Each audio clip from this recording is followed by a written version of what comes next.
Reels वाली बहू। प्रज्ञा को रील्स बनाने का बड़ा ही क्रेज है और वो दिन भर रील्स बनाती रहती है। खाते पीते घूमते फिरते घर में कॉलेज में रील्स बनाने के कारण प्रज्ञा पूरे कॉलेज में हाईलाइटेड है। जहां उसकी रील्स सभी को पसंद आते हैं, वहीं मनीषा चिंता में डूबी रहती है। एक रोज जब खाते हुए प्रज्ञा रील्स बना रही होती है, तब मनीषा कहती है, एक मिनट भी चैन नहीं है इस लड़की को।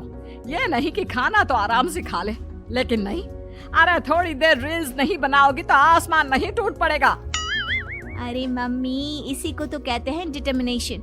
तुम नहीं समझोगी ये सब। भगवान, इस लड़की को सद्बुद्धि दे।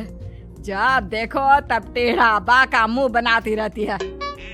मनीषा की बात का प्रज्ञा पर जरा भी असर नहीं होता और वो खाते खाते रील्स बनाती रहती है। दिन बीतने लगते हैं और देखते देखते प्रज्ञा का कॉलेज भी खत्म हो जाता है। आए दिन कोई ना कोई मनीषा को प्रज्ञा की शादी करवाने का सुझाव दे जाता है। सब ठीक ही कहते हैं, प्रज्ञा की शादी कर देनी चाहिए। अपने घर के काम काज में व्यस्त हो जाएगी तो खुद ही ये रील्स और नाच गाना बंद हो जाएगा। मनीषा और प्रेम प्रज्ञा के लिए एक अच्छा लड़का ढूंढने लगते हैं और तभी विकी का रिश्ता प्रज्ञा के लिए आता है, जिसने प्रज्ञा को उसकी रील्स देखकर पसंद कर लिया था। अगले दिन विकी अपने माता पिता के साथ प्रज्ञा के घर पहुंच जाता है और प्रज्ञा साड़ी पहने हाथों में चाय की ट्रे लिए उनके सामने आती है। जब विकी को पसंद है तो हमें भी बहू पसंद है। बहन जी, आप बारात की तैयारी कीजिए। एक बार लड़का लड़की अकेले में बात कर ले तो अच्छा रहेगा। हाँ हाँ, क्यों नहीं। मनीषा विकी को प्रज्ञा के कमरे में भेजती है, जहां प्रज्ञा पहले से ही रील्स बना रही होती है। तभी विकी कहता है, आ गए आपके साजन जी। हमारे साथ ये रील्स कंप्लीट करती तो और भी अच्छा रहता। अच्छा जी, अब आ ही गए हैं तो बना ही लेती हूँ आपके साथ। दोनों मिलकर रील्स बनाते हैं। जब वी मीट और तुरंत पोस्ट भी कर देते हैं। फिर विकी कहता है, जब आप साड़ी में चाय लेकर आए तब मुझे लगा कि कहीं मैं गलत घर में तो नहीं आ गया। अब सही है। दोनों की शादी पक्की हो जाती है और शादी के दिन भी प्रज्ञा रील्स बनाने से चूकती नहीं। यहाँ तक कि बारात के समय भी नाचते हुए रील्स बनाती है। सभी लोग प्रज्ञा की तारीफ के पुल बांध देते हैं और प्रज्ञा नाचती गाती अपने ससुराल चली जाती है। सब कुछ अच्छा चल रहा होता है। प्रज्ञा यहाँ भी दिन भर हर चीज की रील्स बनाती रहती है। लेकिन कुछ दिनों के बाद जब सुनीता कहती है, बहू, ये रील्स के साथ साथ कुछ काम भी कर लिया करो। वैसे तुझे और क्या क्या बनाना आता है? मम्मी जी, वैसे तो सब कहते हैं कि मैं सब कुछ अच्छा बनाती हूँ, लेकिन मुझे लगता है कि मैं मैगी अच्छा बना लेती हूँ। हाँ, कॉफी भी अच्छा बना लेती हूँ और मुंह तो सबसे अच्छा बना लेती हूँ। हैं? अच्छा अच्छा। सुनीता अपना माथा पकड़ लेती है और कहती है, बहू, कुछ खाना बनाना भी सीख लेती। मम्मी जी, मैं लंबी प्लानिंग कर रही हूँ। जल्दी ही मैं इतनी फेमस हो जाऊंगी कि मुझे पैसे मिलने लगेंगे। हम दोनों सास बहू राज करेंगे, राज। नौकर काम करेंगी और लोगों की तो लाइन लगेगी हमसे मिलने के लिए। तेरा दिमाग खराब हो गया है क्या बहू? हंसी मजाक तक ठीक है, लेकिन इस तरह घर नहीं चलते। जितना जल्दी हो इस घर के तौर तरीकों को सीख लो। प्रज्ञा मुंह घुमाकर चली जाती है और तुरंत उसी वक्त एक रील बनाती है।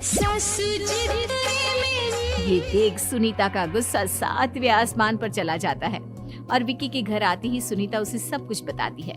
विकी भी अब प्रज्ञा की इन हरकतों से परेशान हो जाता है। तुम टेंशन मत लो मम्मा, मैं देख लूंगा। विकी कमरे में जाता है तो देखता है कि प्रज्ञा रील्स बना रही है। विकी बड़े ही प्यार से प्रज्ञा से कहता है, प्रज्ञा, इन सब के लिए मैं तुम्हें मना नहीं कर रहा हूँ, लेकिन फिर भी हर वक्त तो ये अच्छा नहीं लगता ना। समझने की कोशिश करो, मुझे भी तुम्हारा थोड़ा वक्त चाहिए। मैं जब ऑफिस से आता हूँ तो मुझे समय देने की जगह इसी में लगे रहती। तुम ज्यादा ही सोच रहे हो। तुम भी मेरे साथ रील्स बनाओ ना, तुम्हें भी बहुत अच्छा लगेगा। तुम्हें इज्जत से कोई बात समझ में नहीं आती क्या? दिमाग खराब हो गया है तुम्हारा इस चकाचौंध से। अगर तुमने अपना रवैया नहीं बदला तो मैं तुमसे दूर चला जाऊंगा। तुम ही रिश्ता लेकर आए थे, मुझे लड़कों की कमी नहीं थी और ना आज है। विकी दरवाजा पटक कर चला जाता है। धीरे धीरे विकी प्रज्ञा से दूर होता जाता है।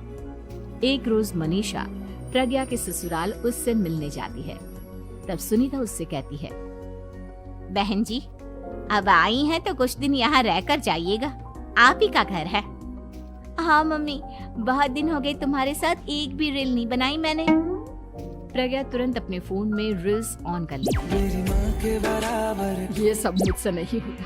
तेरा ये भूत अभी तक नहीं उतरा क्या? बहन जी, आप कुछ कहती नहीं क्या इसे? जब आप ही कुछ नहीं कर पाई तो मैं कर ही क्या सकती हूँ। सास तो वैसी ही बदनाम है।